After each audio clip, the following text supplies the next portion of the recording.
Nós vamos fazer a breve leitura, né, do Evangelho, que é o capítulo 20, os trabalhadores da última hora, missão dos espíritas, o Evangelho, que o nosso querido Mário escolheu. Vamos fazer a leitura do primeiro parágrafo e uma breve prece, e logo em seguida passamos a palavra ao nosso querido irmão Pai Marcos. Então, vamos lá.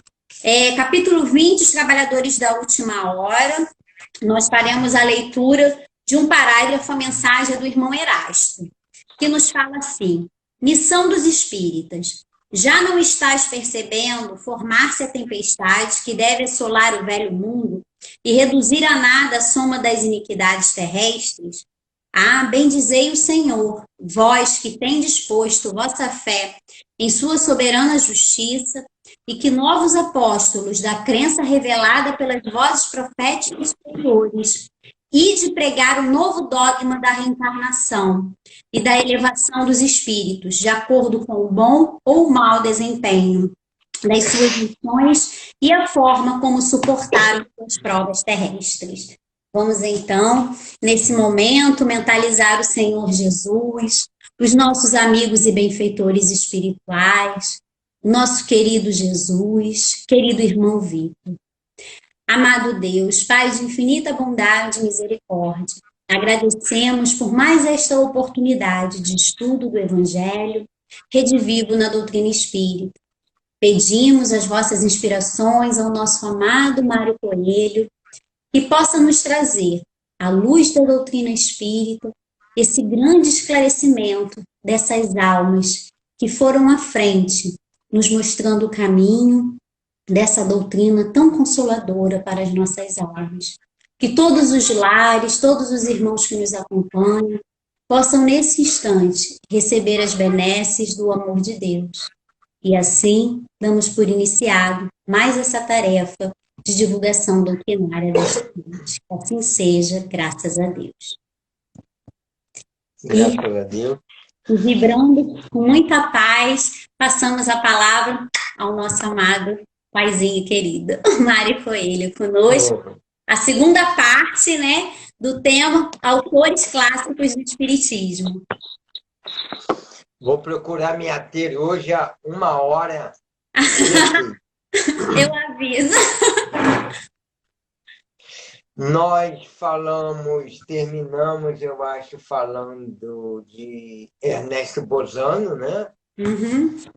Estudioso importantíssimo para a doutrina espírita, né? Alguém que estudou a doutrina espírita com um rigor científico, né? Aquele que soube separar o que não era espiritismo, o que era problema psíquico, fenômenos psíquicos, né? Fenômenos anímicos, do que era realmente comunicabilidade com os espíritos. Trabalhou com grandes médiuns, né? Um deles, Eusápia Paladino, e é considerado um dos maiores estudiosos, né? Que a gente conhece de doutrina espírita, e eu posso dizer de muitas outras coisas, né? É verdade. Eu falei para vocês que quando ele era novo, um dos irmãos chefiou uma biblioteca e ele, quando jovem, leu todos os livros dessa biblioteca. Todos os livros.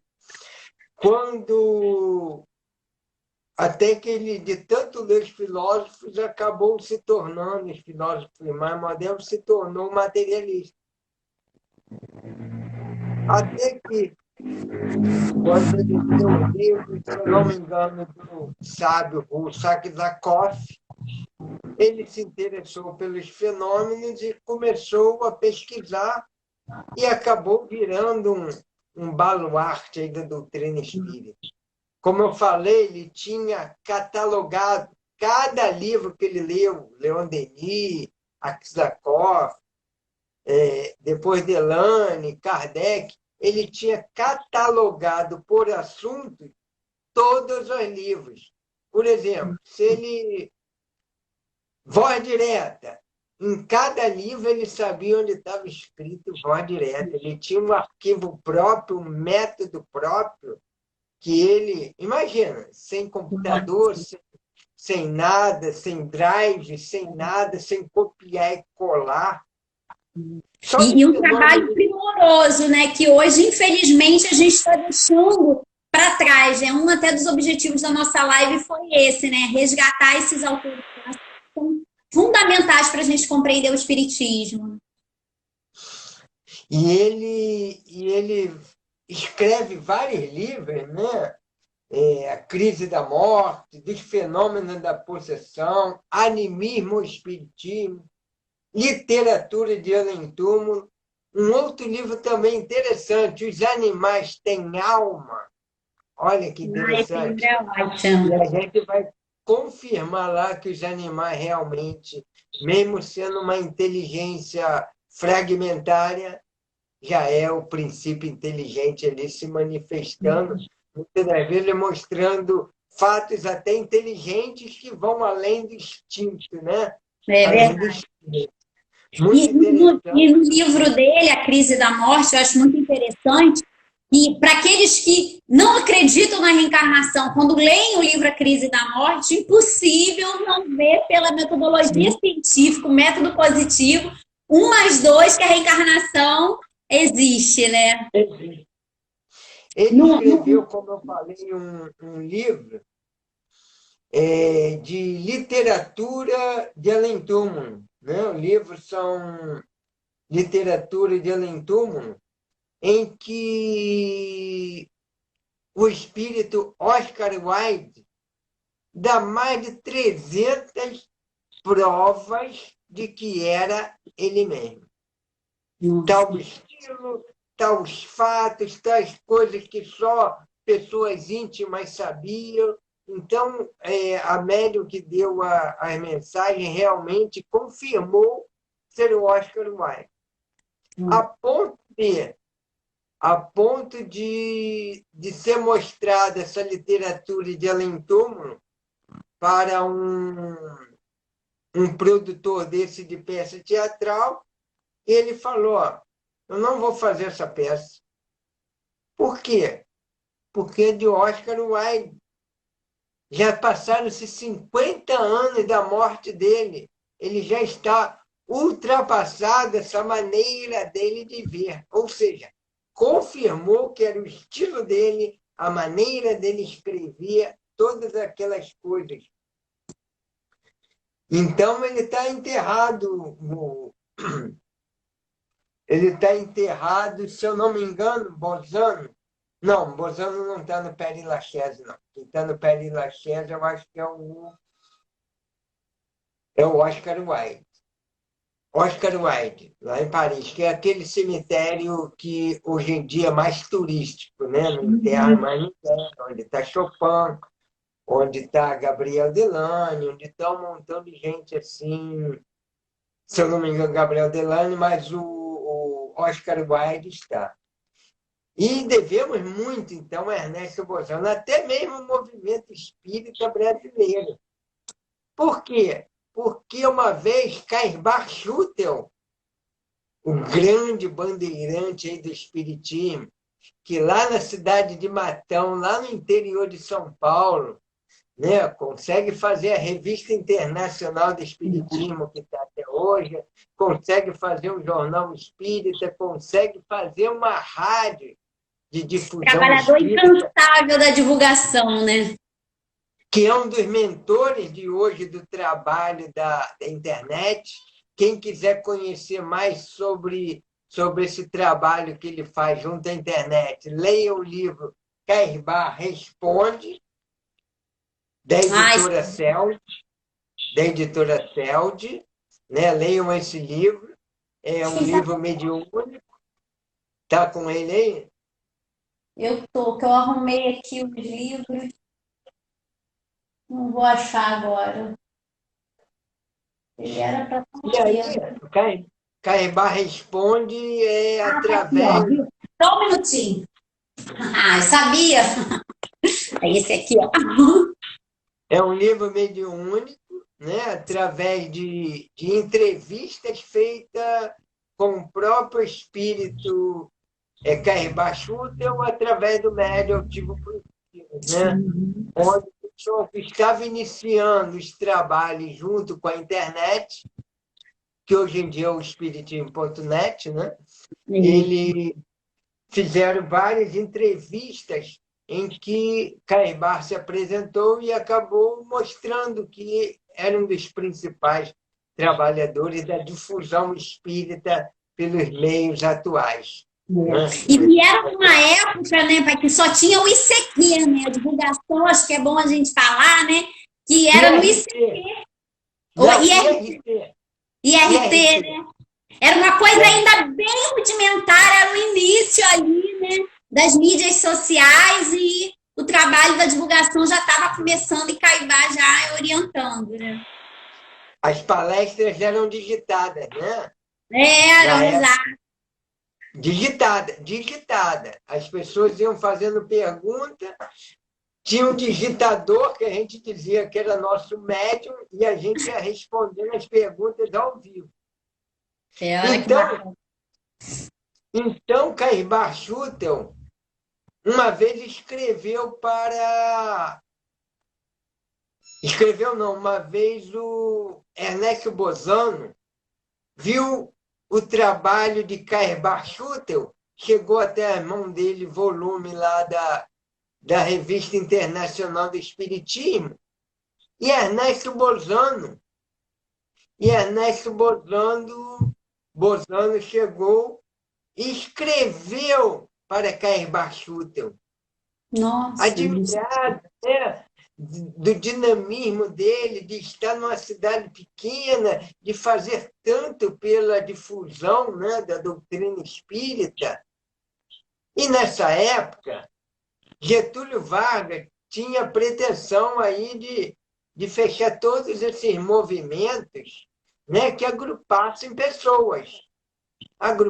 pessoas, né, por pensar que poderia haver algum complô, alguma coisa, e até as casas espíritas iriam entrar nessa.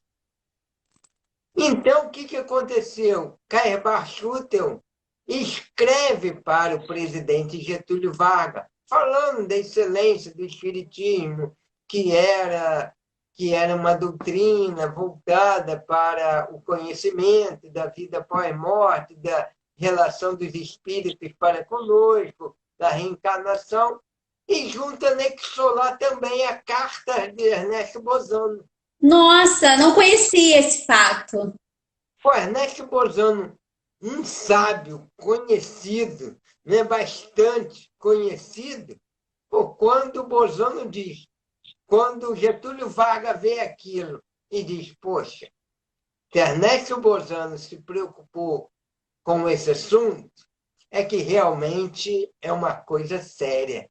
E aí não fechou as casas espíritas. Olha, esse é um fato histórico, né, que a gente é importante passar adiante na doutrina. E o Procópio, ele trouxe aqui uma colocação interessante, pai, que ele fala que muitos espíritas não acreditam, né, nessa vertente científica da doutrina. Porque o Ernesto Bozano, né, esse irmão, ele fundamenta a doutrina a partir dos estudos, né, científicos. E aí, quando a gente tem esse posicionamento, é pouco estudo, né, da doutrina. Então, ele traz essas confirmações para a gente, ele tinha catalogado da mesma maneira como Flammarion, né? Ele tinha catalogado milhares de casos lá, onde, quando ele escrevia a sua monografia, ele colocava esses casos catalogados que chegavam até ele, que comprovavam, né, a existência de uma vida além desse corpo. Um outro autor pouco lido também é Gabriel Delany. Gabriel Delany, a mãe e o pai foram amigos de Kardec, né? A mãe de Gabriel Delany era uma das médios lá que auxiliou Kardec, né? Tanto é que quando Kardec teve lá o AVC, que cai desencarnado, né? Quem socorreu ele primeiro foi Alexandre Delane, pai do Gabriel Delane, que tentou reanimar aquela coisa toda. Então, Gabriel Delane sentou no colo de Kardec. Nossa! Entendeu? Criança, ficava, Kardec brincava com ele, né? Sentava lá na perna de Kardec, como a gente faz com sobrinho, com amigos, né? com filho. Bebeu na fonte direta, né? Aprendeu com o codificador. O estudo. Teve contato com o mestre, cara. Tanto é que ele tinha tanta intimidade assim com doutrina espírita, quando ele era pequeno, 5, 6 anos, quando perguntavam assim, o que seu pai é? Se fosse a gente, ia dizer, meu pai é comerciante. Se fosse eu, meu pai é engenheiro, meu pai é economista, meu pai é gari, meu pai é pedreiro. Ele falava, meu pai é espírita. Que interessante. Tanto meu pai falar que era espírita, eu sou espírita, aquela coisa da convicção, né?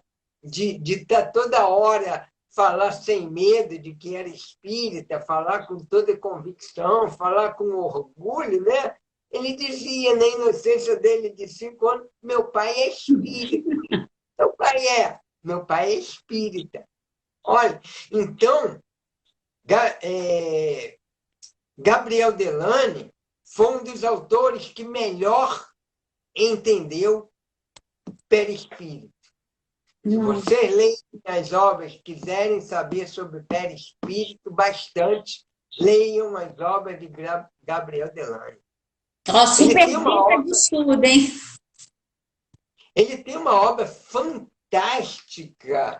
que é Evolução Anímica, né? Evolução Anímica, que mostra a evolução da alma, em consonância com aquilo que os espíritos disseram a Kardec. É assim que tudo se encadeia na natureza, desde o átomo ao arcanjo, que também começou por ser átomo. E o bonito dos livros que Delane e Bozano traz, eles trazem o passo a passo, né, do raciocínio, de como eles chegaram àquela conclusão. Eles não chegam só com a conclusão, né? Eles mostram o processo daquele estudo. Isso que é fantástico. Eles mostram por método científico, por fatos, né? Como dizia Flammarion, por fatos, tá? Por fatos comprobatórios, contra fatos não há argumento, né? Verdade. Comprovado. E coisa que a gente só veria mais tarde, de uma maneira mais ampla, com André Luiz, em Evolução do Mundo, livro da Federação Espírita Brasileira. Mas evolução anímica mostra essa evolução, aquilo que está lá em Kardec. É assim que tudo se encadeia na natureza, desde o átomo ao arcanjo, que também começou por ser átomo. Tudo se resume a essa frase. O amor de Deus, a lei do progresso, tudo está aí, do átomo ao arcanjo, que também começou por ser átomo. Lá na Vicente de Paulo, falando sobre a lei do amor, Vicente de Paulo Espírito, né? Vicente de Paulo foi um religioso, né, francês, que mais promoveu obras de caridade, obras voltadas mesmo para a ajuda ao próximo, né? Tanto que ele é patrono aí em várias instituições de caridade pelo mundo afora, como patrono dessas obras. E ele, como espírito, ele diz, né, lá na Lei do Amor, Lá no Livro dos Espíritos, ele diz o seguinte: o amor atrai as criaturas. Nossa. O amor atrai as criaturas. Uma frase curta, simples e extremamente profunda, né? Né? Nos seres inanimados, seria apenas a atração molecular. Nos seres pensantes, seria mesmo o amor, que vai atraindo a gente. E que, de certa forma, Deus vai nos atraindo pelo seu amor. Né? Como um imã. Né? Como um imã, vamos E aí dizer a assim. gente lembra de Paulo, né, Vicente de Paula, que teve, né, essa grande marca do trabalho também. E algumas traduções, né, da carta de Paulo aos Coríntios fala fora da caridade, né, a questão do amor, e fora do amor não há salvação, né? Kardec traz isso para gente. A carta, né, de Paulo aos Coríntios fala tanto do amor quanto da caridade, né? Traz essa associação. E aí Kardec fala fora da caridade não há salvação, porque fora do amor não há salvação, né? Esse encontro com o outro. E porque abre um leque para todo mundo. Não é fora da minha igreja, fora disso, fora daquilo, fora da minha... Não, fora da caridade. Porque aí, quando dizia já o professor José Jorge, né? A caridade é o amor em movimento. É verdade. Né? Olha que frase bonita. A caridade é o amor em movimento, né? Então, o amor vai atraindo-nos, né? A gente, de uma maneira ou de outra, vai aprendendo a amar, até mesmo os relacionamentos, né? Até mesmo os relacionamentos, no fundo, é para nos ensinar a conviver, nos ensinar a amar. Porque vai chegando o tempo, a velhice, a gente vai perdendo aqueles atrativos físicos que nos fez ter algum tipo de atração por alguém. E aí se cumpre aquilo que Paulo de Tarso falava, que permaneça o amor fraternal. No final da vida, já não tem mais aquele desejo como se tinha. Né? Verdade. Já não tem aqueles atrativos que se tinha e acaba sendo o amor fraternal. E o interessante é que Delane, Bozano, esses grandes mestres trazem essa conclusão, esse raciocínio, a partir de análises científicas, né? A partir de comprovações científicas, eles trazem para a gente aquilo que a religião traz, né? A questão do amor. Eles tiveram a isenção do próprio sentimento. Eles olharam, né, principalmente Ernesto Bozano, olhou com rigor científico.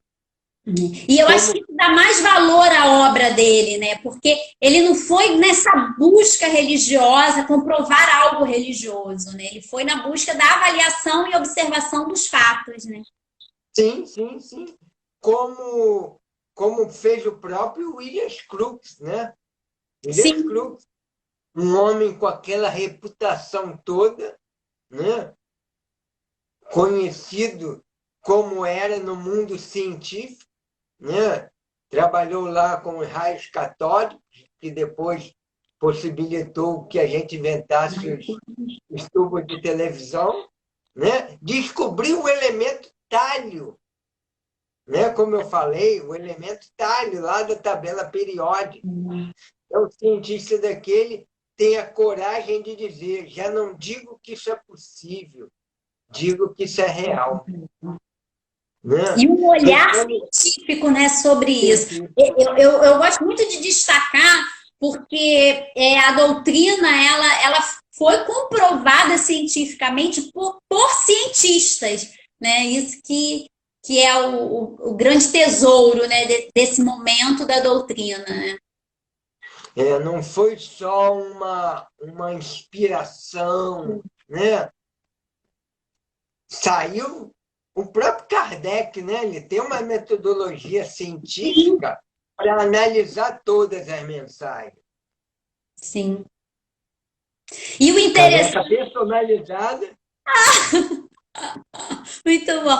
E o interessante de Kardec, que eu sempre falo, paizinho, tinha que ser um homem de ciência, mas pleno de Deus, porque até quando ele tem o primeiro contato com os ditos fenômenos sobrenaturais, né, das mesas girantes, ele, com um monte de cientistas, ele é que faz aquela célebre pergunta que está lá em Obras Póstumas, que eu acho esse texto maravilhoso, quando fala, mas como a mesa, a cadeira pode responder de forma inteligente se não tem o órgão básico, né, do raciocínio, que é o cérebro? E grandes homens de ciências estavam ali avaliando isso e não teve, né, esse feeling. Então, ele era realmente um homem de ciência e pleno de Deus, né? E começou com a dúvida, né? Com a Exato. dúvida.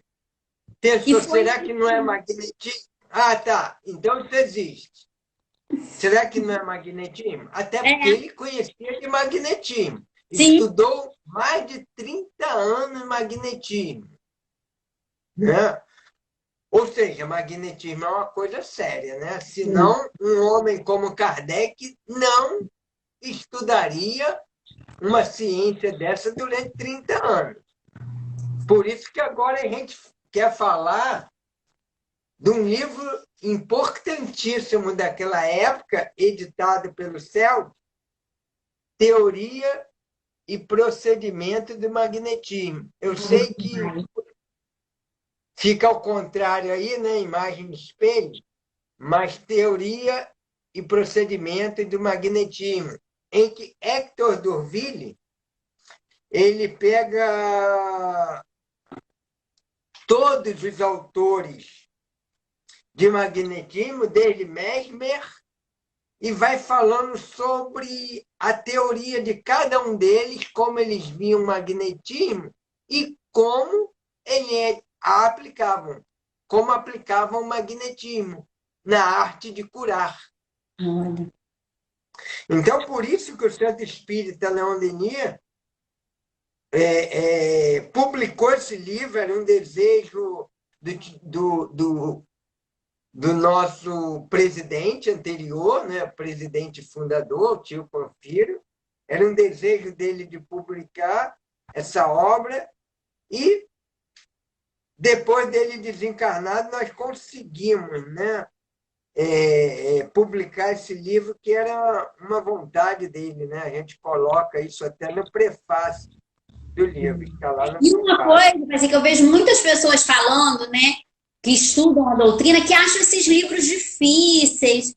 Fala um pouquinho sobre isso para a gente, né, desse desbravamento, porque eu vejo que as pessoas têm muita resistência de estudar Bodano, Delane. Esse livro mesmo que o senhor está apresentando é um livro riquíssimo, né? Que traz toda a parte histórica do magnetismo, toda essa construção histórica e como que é aplicada essa ciência, porque eu acho que a gente tem que resgatar esses livros para ler, né? E as pessoas se queixam muito dessa dificuldade. Olha só, tudo é questão de hábito, né? Sim. No início pode ser difícil, é igual exercício físico.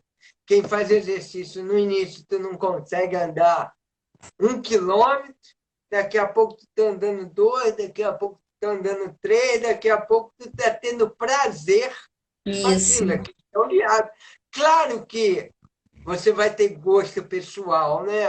Um gosta de ler romance, outro gosta de ler história, outro gosta de ler ciência, mas são livros que são para estudos, né? Para aprofundamento, para garantir em nós uma convicção.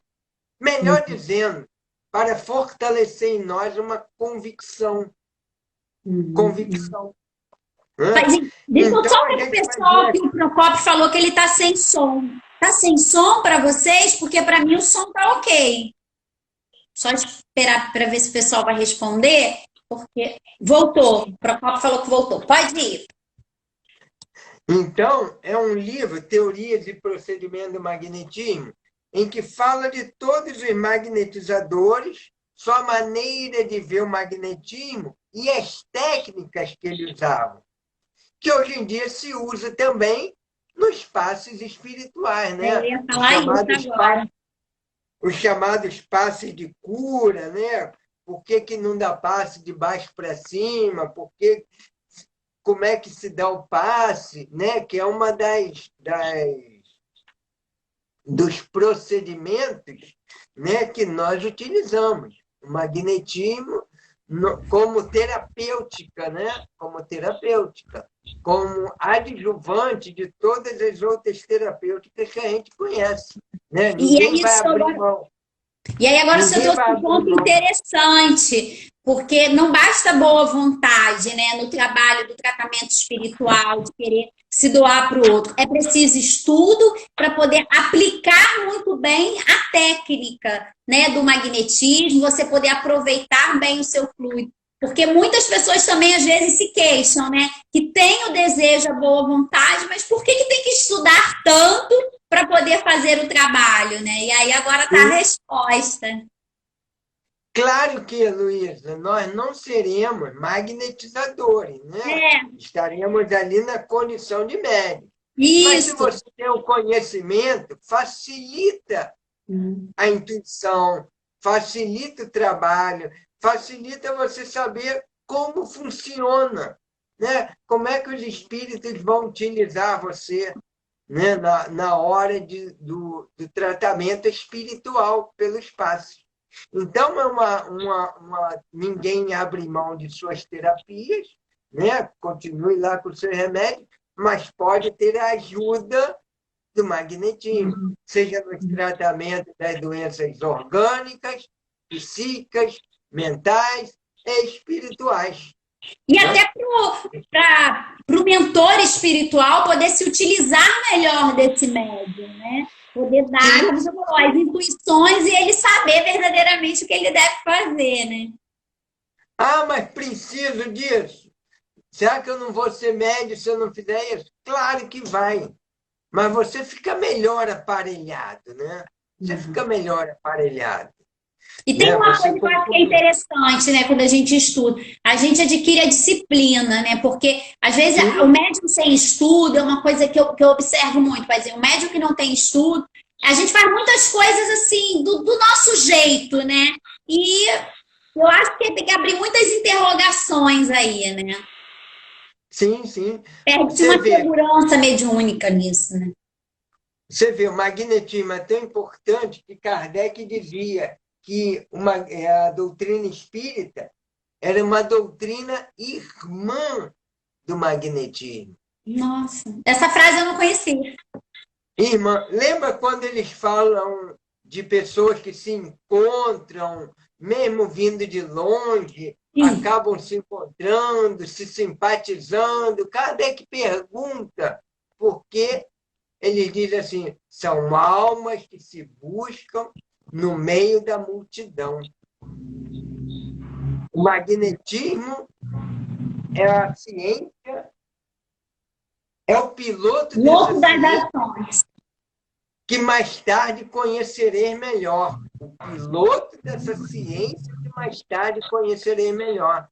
Então, a gente conhecer de magnetismo, a gente está conhecendo sobre doutrina espírita, vai entender muita coisa, né? Vai entender as obsessões, vai entender as simpatias, vai entender de relacionamento humano, vai entender de tanta coisa, vai entender da dinâmica da vida.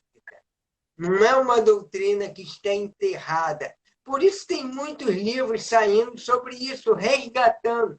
Um deles foi esse, e outro da editora Vida e Saber, que teve a revisão do Jacó Melo, grande estudioso aí do magnetismo, e tradução livre de Anelma Carneiro, que é da editora Saber e Vida, Instruções Práticas do Magnetismo, que é de Deluzir. Deluzir, que está nesse livro que nós acabamos de falar, que era um grande magnetizador. Um grande magnetizador, um grande conhecedor, um homem bom que usava do magnetismo para curar. Então, é um livro também vale a pena. Se está sendo resgatado, não é à toa. É É o plano verdade. espiritual intuindo a gente. Né? Você vê que Kardec, durante 30 anos, estudou essa ciência. Por que será? Será que foi à toa? Ah, era o preparo, né, para ele também conhecer depois muitos daqueles fenômenos da doutrina espírita. O magnetismo é o piloto dessa ciência que mais tarde conhecerei melhor. Tem um autor muito interessante também, que eu gosto, que é o reverendo Stant Moser. Stant Moser. Ele Esse eu não fazia conheço. Não sei se o pessoal que está aqui com a gente, com os amigos que estão com a gente, o conhece. Esse eu não conheço mesmo.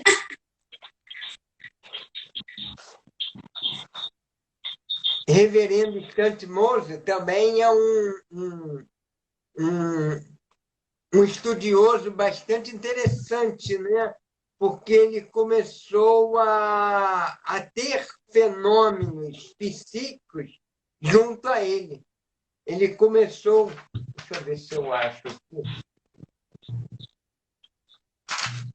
Ele começou a ler sobre espiritismo quando estava doente, um livro do Robert Dallemover.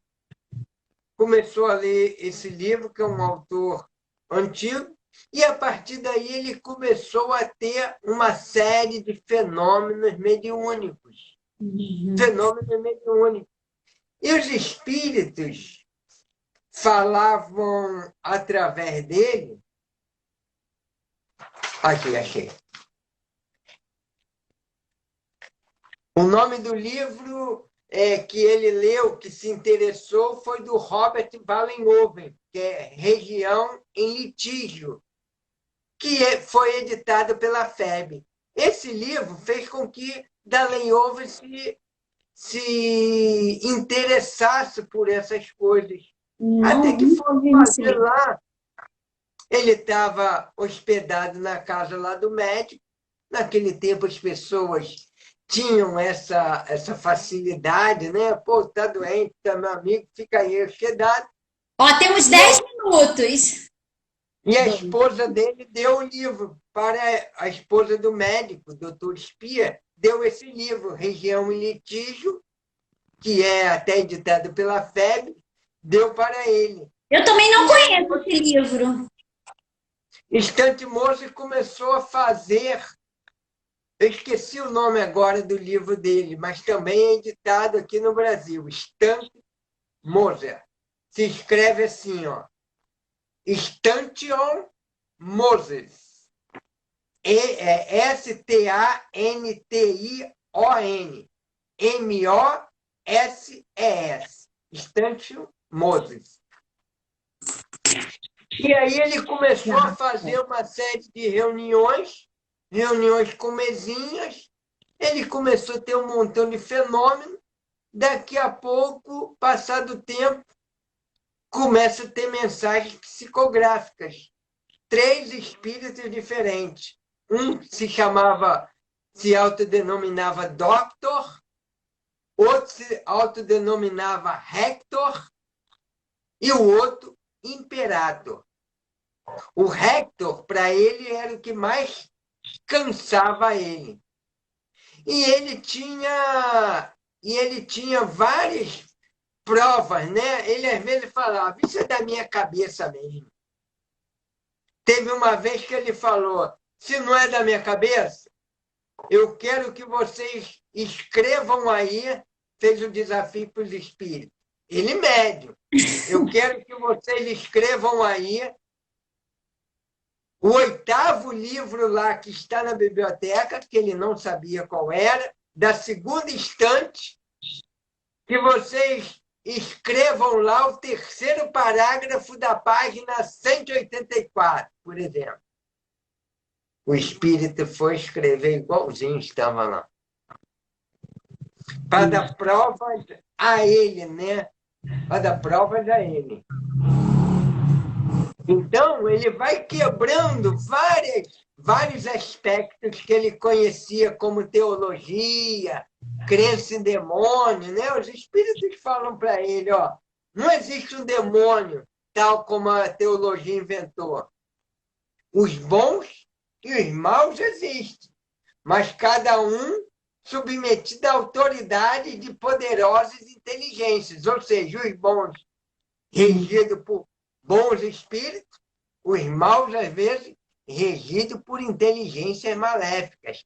Coisa que a gente foi ver somente no século seguinte com o livro de Chico Xavier, Libertação. Fantástico, né? O espírito André Luiz, nosso irmão Gregório, né? Isso, nosso irmão Gregório. Então, são livros assim para a gente ler. Um livro que a gente pode ler, que a gente acha na internet, é o livro Raymond. Raymond.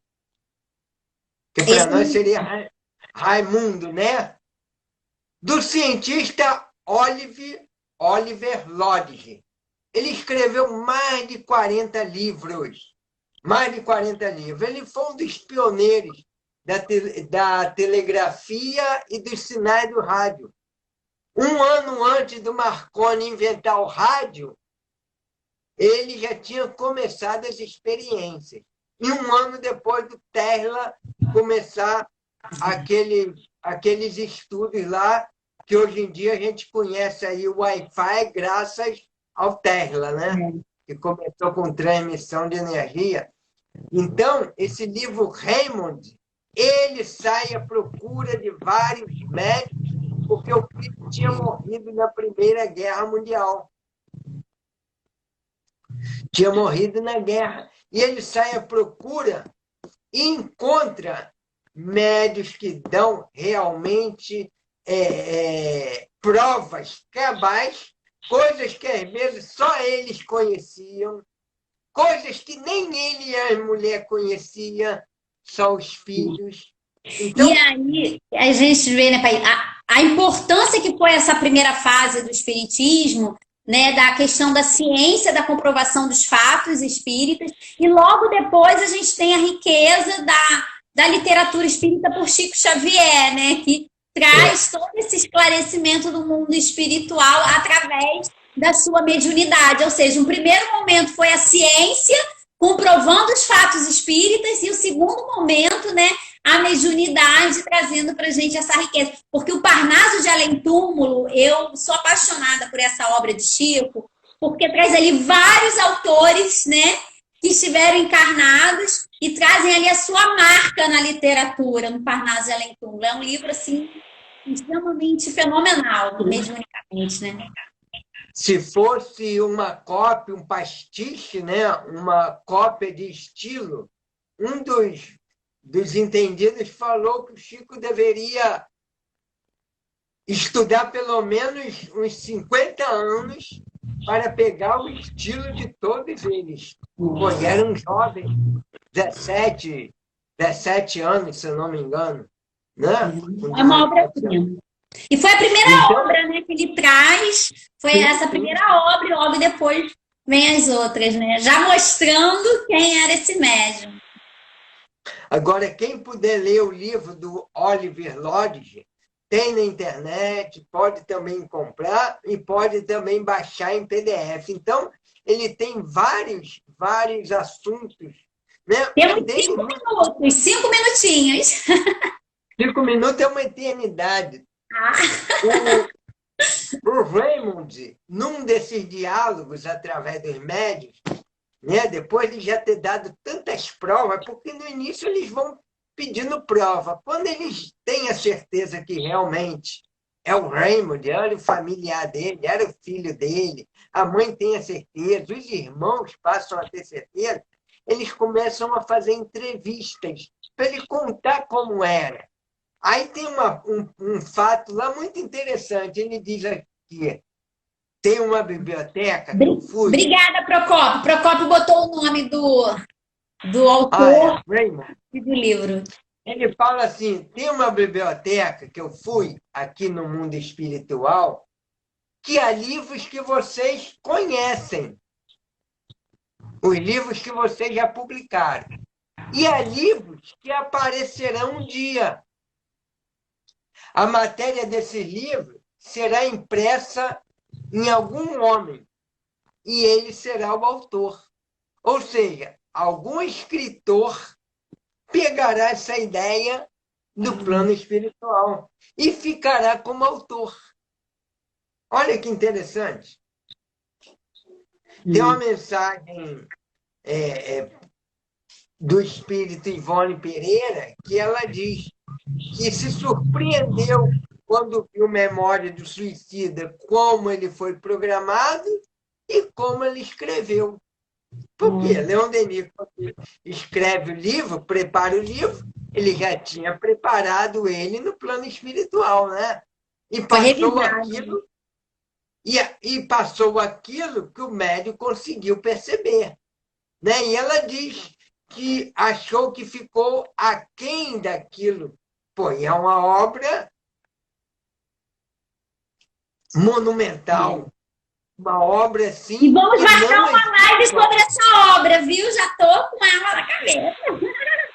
Que não existe igual o livro Memória do Suicida. Ali a gente encontra toda a codificação. Toda a codificação está ali.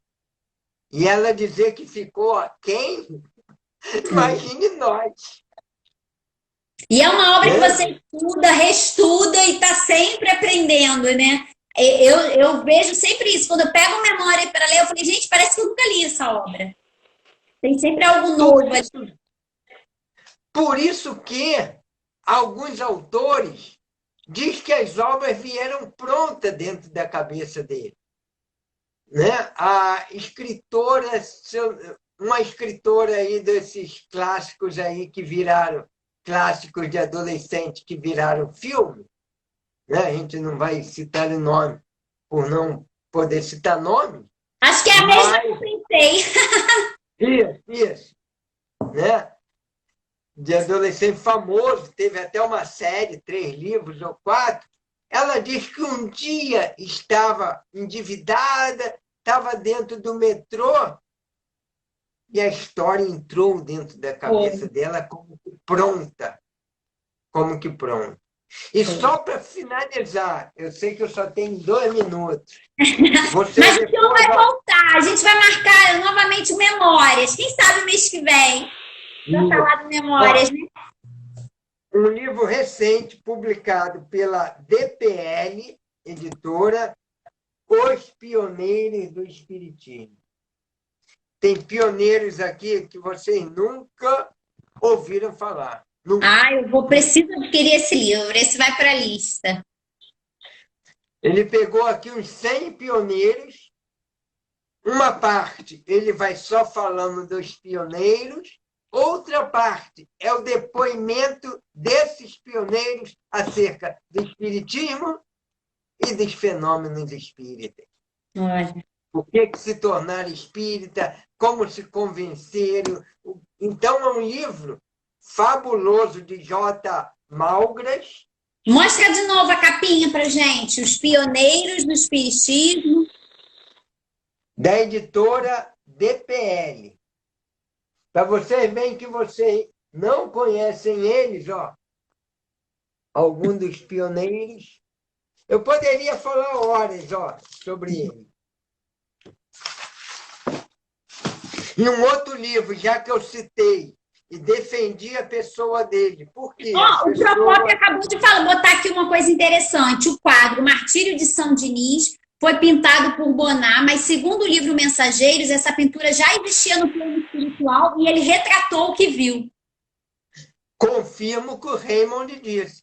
Um livro que vocês devem ler, que é recente, mas que reabilita a imagem deste trabalhador do bem, desde que muito fez pela doutrina espírita, trabalhando pela ciência, é de Samuel Nunes Magalhães, pela FEB, Charles Richer, o apóstolo da ciência e do espiritismo. Reabilita a imagem dele que as pessoas acham, ele foi descrente, isso e aquilo. Ele confirma lá para Ernesto Bozano, no final da vida dele, tudo aquilo que você falou, realmente estou convencido, né? O que você supunha é verdade. Ele fala para Ernesto Bozano. Então, gratidão aí ao Altíssimo, né? Gratidão a Deus, gratidão a Jesus, a Kardec, a Leon Denis, a todos esses trabalhadores e aos médios anônimos que doaram a sua vida em favor do Espiritismo e que hoje a gente pode estar aqui falando abertamente do Espiritismo. Verdade. O senhor quer fazer a prece para gente, para finalizar? Tá. E um livro que a gente não pode deixar de reler, o que é o Espiritismo. O que é o Espiritismo? Pelo aquele diálogo com o crítico, com o padre e com o cético que Kardec tem. Muito interessante. Então, façamos a... Vamos fazer a pré... E podemos voltar mês que vem para falarmos do livro Memórias? Podemos. Se o povo quiser, é o povo que manda. Que bom. Porque é um livro que a gente precisa falar dele na doutrina espírita, né? O Memórias. Sim. Obrigado aí por tudo. Muita gratidão, mas muita gratidão. Jesus querido, aqui estamos, Senhor, de coração agradecido pela bênção da doutrina espírita em nossas vidas. Te agradecemos, Senhor, pela luz da doutrina espírita ter chegado até nós. Abençoa, Senhor, a cada um desses que doaram da sua vida em favor desta causa tão grandiosa ao ponto de ser a terceira revelação para nós. Abençoado seja, Senhor, todos esses médios, todos esses trabalhadores, todos esses cientistas e todos esses que hoje militam em prol da doutrina espírita. Que possamos, todos nós, honrando todos esses compromissos que temos com a doutrina espírita, cada vez mais aprender com ela, estudar e praticá-las em nossa vida diária. Fica conosco, Jesus, hoje e sempre, em teu nome, pois, em nome de Allan Kardec, de Leon Denis e de Cairbar Schutel, damos por encerrado de nossa parte o estudo de hoje, graças a Deus. Muita paz nos nossos corações, muita gratidão, Paizinho, pelo estudo, muita gratidão. Em agosto nós voltamos com Memórias. Tá joia.